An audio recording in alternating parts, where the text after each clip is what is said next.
Hey everyone, I want to talk to you for a second about varnishing your pieces. So varnishing is a pretty, a pretty easy process.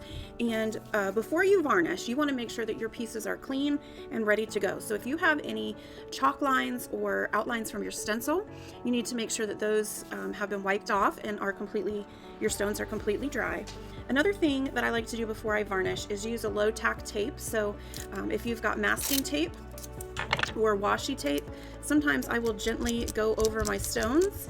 This gets any little fuzz that might be left from the paper towel or paintbrushes or anything like that, and is especially handy if you have a furry household like I have. So this just gets off some of that dust that will show up after you varnish. And I like to use masking tape or something with low tack because you don't want to ruin your beautiful pieces. And so that just gets off any hair, any fuzz, anything that you've got on your stones. So that is an option to do. And then you want to make sure your stones have completely dried and cured. I usually wait at least 24 hours after painting with acrylic paint to make sure that all my paint is completely dry. The varnish that I most often will use on stones is Decoart Triple Thick. And the reason why I like it is because it ends up with a very shiny, very resin-like finish, and it cleans up really easily. And the working time it feels a little longer than some traditional varnishes. Varnish is a medium where you have to work fairly quickly because it starts to set up very quickly. I also will I have a paintbrush set aside that I only use for varnish. And the reason why is because it will ruin your paintbrushes. It's not the same formula. It's not the same thing as acrylic paint. One thing I would like to recommend against is using Mod Podge as varnish. Mod Podge is not a good varnish, especially for stones. It can change tackiness. It can get soft, and it can allow for fingerprints or scratches, or even lift away in heat or when exposed to water or moisture of any kind. So it's just not real good for stones. I recommend the Triple Thick. You can also use traditional Artiste varnish like you would use on a canvas, although I would recommend being experienced with varnish before you play with anything like that, just because it's a little more difficult to work with. The way that Triple Thick works, I have a little hair on here, oh no. The way that Triple Thick works is you put it on thick. You don't want a thin layer. And so I will show you here. Let me move this out of the way. Another thing that I like when we're talking about varnish is I like to have just something to lift it up off of the table. So whether you've got like a Lazy Susan, a large bottle cap, just something to lift it up off the table, I feel like it makes it a little easier. I tend to pull my varnish right from the container. This small bottle of Triple Thick has a squeeze top, so I can squeeze some on there. But you want to put it on nice and thick. And then you have a limited amount of time to move it around. So I put a pretty thick layer, as you can see. And what I'll do is I'll do the top of this stone. I'll let that dry, and then I can flip it over and do the bottom.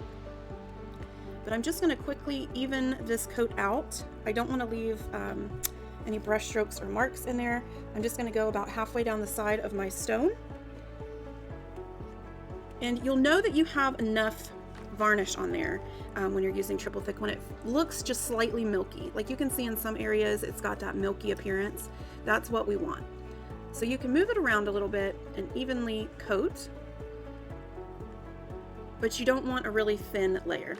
If you just try to dip and apply with a paintbrush, so for example, I'll show you on this one, with a really thin layer, it's really streaky and it's not going to finish the way that you want it to. When you apply Triple Thick, you want to put it on nice and thick, and it will self-level. It will even out, and you won't get that streaky appearance. So nice thick coat. It's better to have a little more than a little less. Of course, you don't want to have drips down the side. And then I just go right around the rhinestones and everything. Another reason why I like to use a varnish is because it adds another layer of adhesion to the rhinestones and anything that I put on top. So nice thick layer, and then we let that dry and we can flip over and do the bottom. For the most part, I also think Triple Thick is really great for not allowing bubbles. Resin is notoriously bad for having bubbles, and unless you heat it up or have the right resin tools. Resin can, although it is absolutely beautiful, and if you like working with it and are good at working with it, it's a wonderful way to finish your stones. But it can leave bubbles and it can leave drip marks if you don't catch it. And resin can take overnight or up to 24 hours to cure completely, and it doesn't work well in the winter. So that's why I choose not to use resin. But I do love this triple thick.